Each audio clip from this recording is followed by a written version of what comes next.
Superhero in the kitchen, the Tony Stark of starch. But I've never been lucky enough to try one of his delectable cuisines, so I'm only going by word of mouth Charlie. and how revered he is as a chef. I'm assuming with all of the shows that he's had and how much fun I've had watching those shows, he's got to at least know what he's Yeah, doing. the video's frozen. To some degree, but I've never actually tried one of Hey, his the meals. video's still frozen. Oh, And there then you he go. posted a video on Acai? YouTube last year, Okay, almost acai. a year ago exactly today. Who does he That influence? was a recipe for his special I guess he's grilled influencing cheese us right sandwich. now. And this immediately made me we're discredit watching everything him. he's ever done in his life. All his accolades, all that prestige. I think he wiped his ass with it when he posted that video. Kids, yeah. He posted that fucking grilled cheese video, and it showed that even Superman can bleed. Most Even Superman can leave. met with a negative response, and then people just kind of roasting Ramsay for it. I imagine he still is a good chef, but there's one thing he struggles with, and it's grilled cheese, clearly. But I didn't want to just judge a book by its cover. I've watched plenty of Darman videos. I know that that's not the way to do things. So I decided I was going to cook this grilled cheese and try it for myself. Cheesies. A Romano with pepperberry and Asiago. I'll tell you what, I've had many a grilled cheese in my life, and never once did I think of trying either of these two cheeses in there, and I've never even heard of a Romano with pepperberry. That sounds like some forbidden cheese Ramsay himself whipped up in a laboratory like Frankenstein. I also couldn't find this playful little cheese anywhere at the grocery stores. I'd ask for the fucking Corky Romanos, and they'd look at me like I was a lunatic. They'd never even heard of Romano cheese in their goddamn life. They seemed like revolted that I'd even ask, like as if I was asking for propane to put on my sandwich. So I had to settle with the closest thing I could find, which is grated Romano. Slices. So I can take off the rind easily. I mean, so beautiful. And then with the Asiago again down. And those cheeses look amazing. Precision of a surgeon, I was easily able to cleave through the Asiago and get a nice big strip just like in the video. This guy... And since I'm basically speedrunning a shitty grilled cheese, I used the any % Romano skip. Since mine's grated, I didn't have to bother cutting it like Ramsay does. The secret behind a great grilled cheese is to make sure the Out to bread find this Dune movie. is not Nice. too thin. The beautiful, locally baked country bread. I was able to find the exact giant chode bread that Gordon Ramsay uses for his grilled cheese, and let me just say, it's not really a great idea to use this kind of bread for a grilled cheese. I'd never had it on this bread. In theory, I think it could work, but I think it'd take a lot more time and care to make a good grilled cheese using this bread. Typically, just use some fucking Wonder Bread or some shit. You don't need to reinvent the condom here. From there, a bit of butter, okay? And always, Gouda butter heavy with on the outside. Gruyere. You'll see why. It's I think, special. okay, if I was gonna make a pretentious grilled cheese sandwich, what do I put in? Sharp cheddar? I'm thinking, like, sharp cheddar would be nice. Gruyere, Gouda would be nice. I like grilled cheese with sourdough, not Wonder Bread. Yeah, that tastes terrible. If Wonder Bread is what I think it is, it's just not that good. You can make way better stuff. Smoked Gouda. Ooh, yeah, smoked Gouda would work really well for sure. But yeah, sharp cheddar would give it a nice taste. It's the foam weight bread. Okay, it's exactly what I was thinking of. If you want to make a pretentious grilled cheese, you make raclette. Oh shit, yeah, that's the one. Oh my god, make grilled cheese with raclette. Oh, I once made a burger with raclette, like melting a big thick slice of raclette onto the burger bun. It's amazing. Like, raclette cheese is the most amazing melted cheese in the world that I've tasted. Maybe there's other cheeses that are even better, but from all the cheeses I've tasted that you can melt, raclette was the most incredible experience, and that is what they need to try. That's the grilled cheese sandwich I want to see. It's melty but doesn't have as much flavor as cheddar. Mix in the raclette with some with the sharp cheddar if you want to add that like actual sharpness taste. I agree. It's not going to have that taste that you're saying. I wouldn't want to do raclette with cheddar. Really? I could imagine it together. I like potato bread or challah. Swiss cheddar's coming at me in 3, 2, 1. Wait, why would Swiss cheddar's come at you? But for grilled cheese, you want to buy... no, I mean the French thing of doing raclette. Oh, yeah, no, you wouldn't do raclette with cheddar cheese. Absolutely. No, when I'm saying raclette right now, I'm talking about the raclette... Sorry, cheese, not the dish that is the raclette, right? I'm imagining grilled cheese sandwich with raclette cheese inside, and I think that would be amazing. I genuinely think that would be a really, really great grilled take on grilled cheese sandwich. And because I called their meme a pretentious grilled cheese, And now I really want some fondue. Raclette cheese isn't that pretentious, honestly. Maybe I'm saying that because I live in France, and God knows there's hundreds of pretentious French cheeses. You can't, like, throw a stone around France without accidentally hitting some pretentious cheese. And those cheeses are considered much more pretentious or, like, valuable than raclette. But I can see that being, like, considered a pretentious cheese, sure. You get that nice, crispy texture. Now, I'm a classically trained chef, so I'm employing a technique called the rubby scrubby with the butter here. Gordon uses just spreadable melted butter, but I took it a step further. I really wanted to make this shine. Also, I didn't have any, like, actual spreadable butter. I just had sticks. So I just really laid it on there. I slathered This it there. is terrible. I tried to wrap it like a little blanket on the outside of the bread. I made sure it was a good distribution. It's a pretty advanced technique. Maybe even Gordon Ramsay isn't familiar with it, so... This just reminds me of the how-to videos at this point. Somewhat almost fitted. Never heard of a hachette cheese? This is where the grated you mean Romano really raclette came cheese? to bite me in the ass. I couldn't get that good fit in there, so I just kind of have fucking sawdust of Romano here next to some chunks of us. Yeah, okay. Insane pro tip. You just wait until it's warm enough to spread the butter. Yeah. He made this to tilt Gordon if he watches it. Fair enough. True. No, look, honestly, pro tip, even if you don't want to wait until the butter is warm enough to spread, just take your butter knife, cut off thin slices of the butter, and put them on the bread, and like press them, like spread them a little bit, and you'll be fine. That'll be great. Don't need to do this. You'll have actual butter on your bread. You know, just the way Mom used to make here. It's kind of hard to follow the recipe to a T because I couldn't find one of the crucial cheeses. But we're gonna make do. The flavors should still be about the same, I would imagine. And the secret behind this grilled cheese is a little bit of kimchi. Homemade kimchi. What? Which is going to give... Oh, he's making it Korean style. Spicy texture to that incredible cheese. When I first got to this point in the video, He's making the grilled cheese sandwich Korean style. I did not expect that from Gordon Ramsay. That requires knife skills. No, wielding a butter knife does not require knife skills. I disagree. That endears me, actually, to Gordon Ramsay. Using kimchi in this recipe, that's pretty based. I had to check what date it was posted because I thought it was an April Fool's joke. Fucking kimchi on a grilled cheese just coming out of nowhere. It just seems like that was the first thing he saw when he walked into the kitchen and said, fuck it. You know, I imagine if he had seen anything, he would have thrown it in there. Like, oh, that flower pot's looking kind of odd. Let me dump some of the soil on the grilled cheese and try and convince people it's a good idea. But regardless, I'm following it along. I got kimchi, which I've never had before in my life. And we're just he's never had it on kimchi just before? Like Ramsay does. He does specify homemade kimchi, but I'm not making kimchi. Don't know how, so I just got it from this can Kimchi's here. always nice. Hey, maybe whoever depends produces on. this made it at their house. I and love just sold kimchi. it at the Okay, store, so. I love kimchi, but this is not a kimchi doesn't work with everything. Let's be honest. Kimchi does not need to be in everything. I just think it probably works. I've never tasted a grilled cheese sandwich with kimchi. I just think it probably works because it's popular in Korea. And admittedly, maybe Koreans do also do the thing of just putting kimchi in too many different things, which if you look at a lot of Korean recipes, a lot of them are just variations of like dishes with kimchi with them. But I assume, I'm gonna give them the benefit of the doubt, and I assume they taste something in it that's great. So yeah, it's just another exotic thing thrown in there. 100% why he threw it on there. Maybe, but once again, I'm giving him the benefit of the doubt. Like grilled sandwiches with kimchi in them are very popular in South Korea. From just I don't know that personally. It's just from watching the street food videos on YouTube. Quite a few of them showed grilled sandwiches, sometimes with cheese, with kimchi in them. So I'm assuming that's maybe what Gordon Ramsay's copying. So, I mean, it still counts, I'd say. Like that isn't coming out of nowhere. Look, a beautiful fireplace over there. I know kimchi sliced cucumber could be nice on a grilled cheese. Yeah, I'm thinking it would work out really nicely. On a real fire. So this Pioneer actually uses the fireplace to cook the grilled cheese. I'm over here like a real idiot sandwich just using 21st century technology with the stovetop. I don't have a fireplace, so I couldn't do this step as he does either.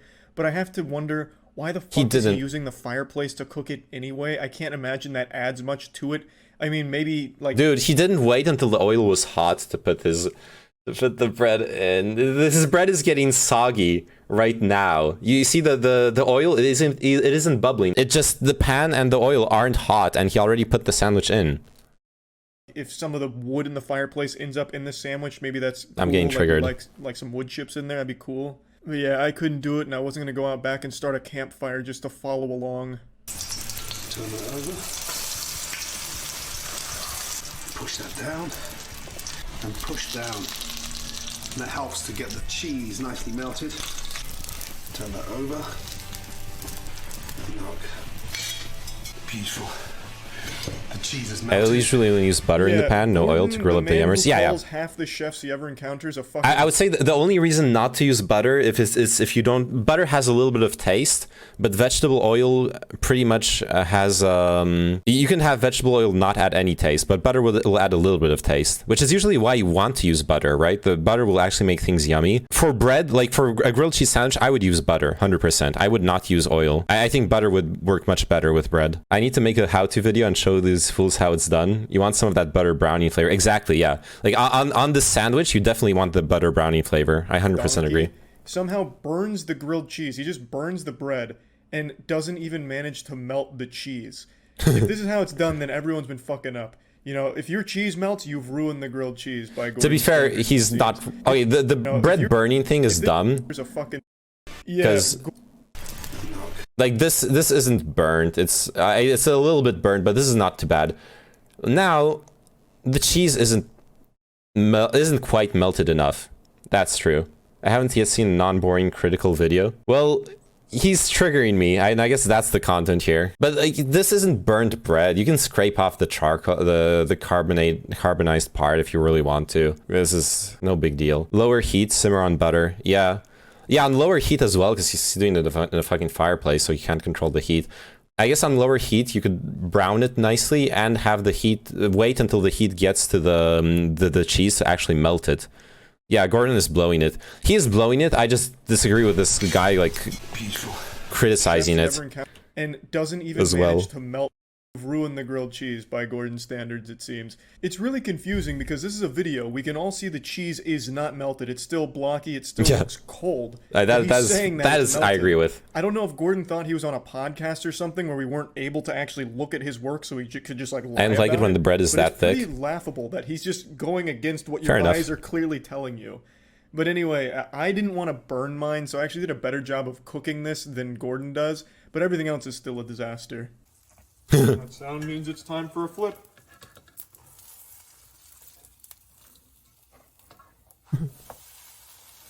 He only has kimchi on like half of it, too. It's like completely random. The cheese is starting to melt. Fuck, I ruined it. You just pulled it off the heat entirely. I'm trying to save the cheese before it starts melting. That's blasphemous in the house. He's being dumb now. I want to reach in there and grab it, but I know my survival instincts just won't let it happen. Saved. Look at that. Oh my goodness me. Oh my god. That's incredible. If someone served this to Gordon on one of his shows, he'd flip a table and piss his pants. You can't even melt cheese! You fucking donut! That is true. The cheese! Gordon's bread still looked dry as fuck. Yeah. Well, the butter would have helped with that too. If he'd cooked it in butter, like the fat would go up into the bread a little bit, would make it a bit less dry. It even melted, and yet here it's like, oh my god, this is. But yeah, I guess he did burn it a little bit too. Remarkable what the pepperberry does. I can see that. Yeah, the butter melts into the bread exactly. Yeah. Like, it's just crazy. I don't understand what happened here. Like, a good toast with melted butter doesn't feel dry in your mouth, I guess was what I'm trying to say. No chance Gordon actually thought he made something good here. Because the cheese isn't even melted. You failed the only step in grilled cheese, which is melting the cheese. The final product isn't even a grilled cheese. He ended up making a Lunchable. It's just some cold cheese with, like, some meat in the middle there. But, hey, I followed the steps, so maybe it tastes better than it looks. Whoa-hoo! All right, I want to see the Korean street food grilled cheese. I swear I've seen them do that. I have a cheat where you just toast your bread in butter and then put on cheese and put it in the microwave. It's only a bit worse than normal. I would not like... I'm pretty sure that I would hate that. I guess because you toasted the bread, it's fine. But usually when you microwave stuff, especially with bread, like anything that can get soggy will turn out really badly in the microwave, in my experience. Microwaves have that effect on moisture. Like microwaved pizza is usually pretty soggy and disgusting. And I know there's like tricks to compensate for it. The one I've read on the internet that I've never tried is apparently to put a cup of water in there to absorb the excess microwaves. So the microwaves only heat up the top of the pizza and don't hit the humidity that's inside the pizza and make it soggy. But I don't know. I would have to try it out. Just heat up a pizza in the pan. That's what I've been doing. I just heat up my pizza in the pan. Absolutely. That's what I do. What I usually do. In my family we never use the microwave, so I'm just not used to using the microwave. Or eat it cold. Cold pizza is good pizza as long as it's chilled in the fridge for a night. Cold pizza is decent, but hot pizza is better. I actually disagree with that. A hot pizza is always better. Toaster oven is the best for pizza. I don't. Yeah, sure, but I don't have that. I need to buy an oven. Yeah, they're doing it in butter. That's the way to do it. Yeah, the cheese is nicely melted there. Doesn't seem toasted enough. Yeah, that's why he's throwing it in. The press is really important. Yeah, for sure. I don't like the fact that he's opening it up to make sure. If you cut it open and then you have to put it back, it's not gonna cook the same way as if you nailed the cook the first time, right? I have a take for you guys. People who are making street food, it's cheese. Yeah, I know, I'm being dumb. People who make food, whether it's street food that you're gonna hold around like in a box like this or carry with you, anything that's going to be delivered, need to stop using boxes that are completely closed off. When something is hot inside the box, it's going to release steam. The steam is going to condensate and flow back into the food, making it soggy. All food boxes for takeout or delivery should always have holes on top. There's no reason not to. This annoys me so much. And if you're gonna eat it right away, then it doesn't matter. Like, that's fine. Yeah, just cook, forehead. Imagine if you start cooking the bacon first, and you can use the fat from the bacon to toast like the bread in it. I just really like bacon fat because it's got all the bacon taste in it. Remember when at the start of the stream we were talking about vegetarian food? We were talking about enjoying bacon fat and everything.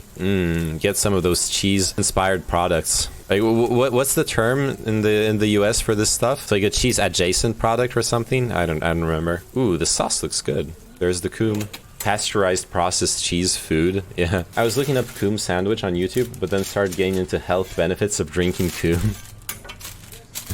Yo, you can get into some weird places. I like the cabbage to add some freshness in the middle. Like, even the layering is well thought out. You got the salt of the bacon, the egg under, and then the cabbage in the middle. Probably works out really nice. Cheese bacon kimchi roll. There we go. We got our kimchi. Oh, look at that line.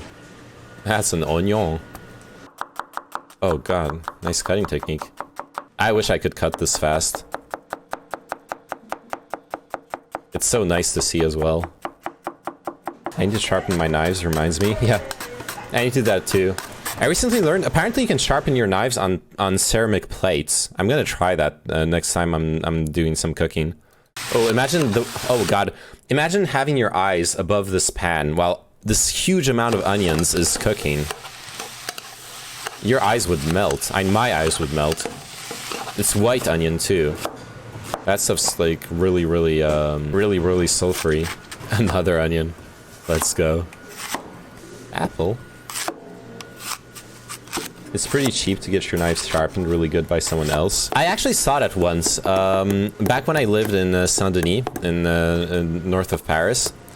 There once was someone who showed up with a truck and stopped on the side of the street.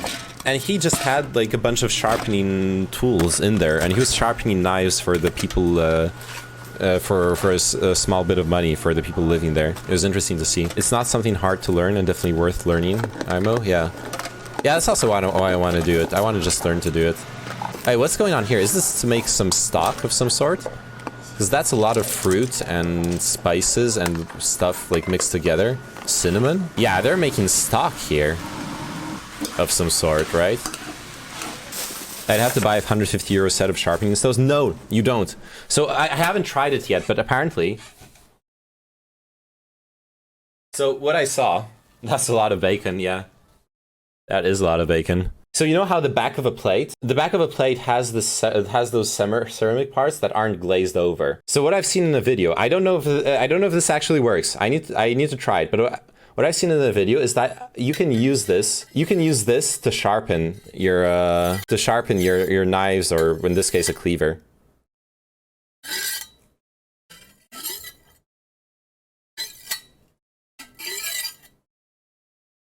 I want to try it.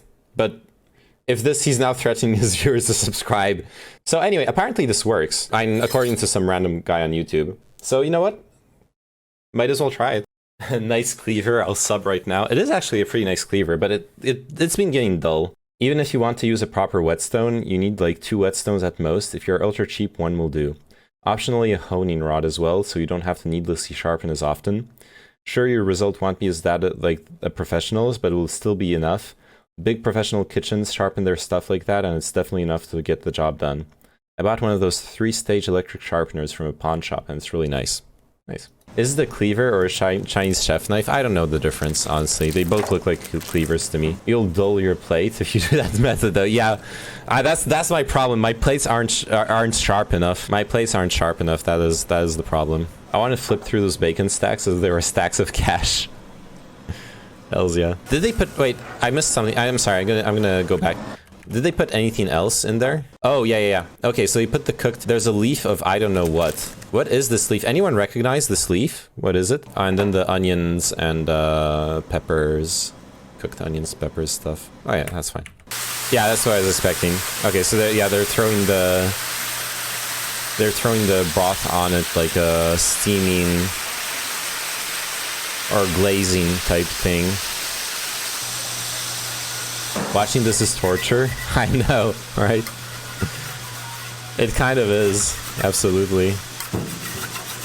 Some of those sides don't look properly cooked, honestly, though, compared to the others. Like, you see them grayed out and everything. That doesn't look good. Now those look perfect. One more glazing cycle, and we've seen him do like every single side there, right? Oh god, that is beautiful. But okay, he's gonna flip him all the way around. Good. Porn is not allowed here. Actually, if you mark a stream as not safe for work,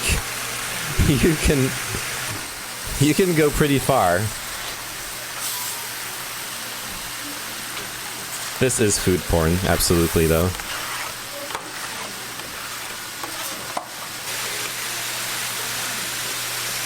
I agree. Like, I'm not saying if this should or shouldn't be allowed, but it is allowed. I'll do it. Within my ethical framework, this is okay to stream. Your entire YouTube playlist will be taken over by this. It happened to me. I know. It happened to me too. Is this sushi? Yeah. With a little bit of hot sauce. Nice. A little bit of coon. Is this halal? No, it's not. It's bacon.